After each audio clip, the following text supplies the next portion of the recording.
I don't have a list as long as my arm that tells you that I'm in this, I'm on the side of this building or this or this or this.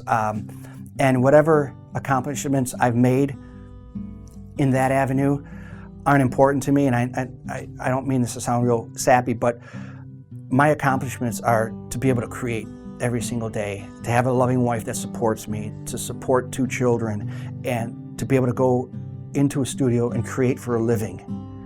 Well, you want to be in the Met or the MoMA or the Guggenheim? Sure. But if you didn't, and if you're not there, I'm in my studio painting for a living. Do you know how many great guitarists there are in a basement that will never get discovered, or actors or actresses, or drummers or painters that will never get discovered, that never have this opportunity? This is a select few people that be able to make it to this level, and if I'm part of that, I think that's the pinnacle right there. The applications that I put onto these paintings, I'll steal the kids' sidewalk chalk and I'll use that, or the house paint that we're no longer using, spatulas, tar, or whatever it may be. If it leaves a color or if it leaves a mark, I apply it. And there isn't a certain protocol that I follow. I don't want it to be regiment and rigid, and I don't want it to appear to be thought out or planned. I have no preconceived notion of what this painting is going to look like. To say the least, it's difficult to comprehend. My grandfather, born in 1899 in Cassino, Italy, always thought if it's not a Norman Rockwell, it's not art. That's the mindset. You know what? I could probably get a larger audience if I painted something that everybody recognizes. But then that's a 9-to-5 job.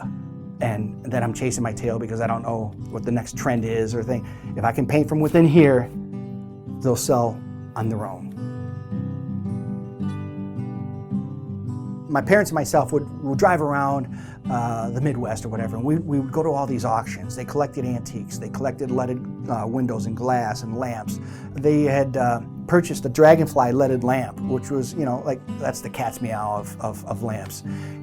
The dragonfly resonates within me years and years and years after, and all of a sudden I decided to paint this, and it's quite a departure from everything I was painting prior.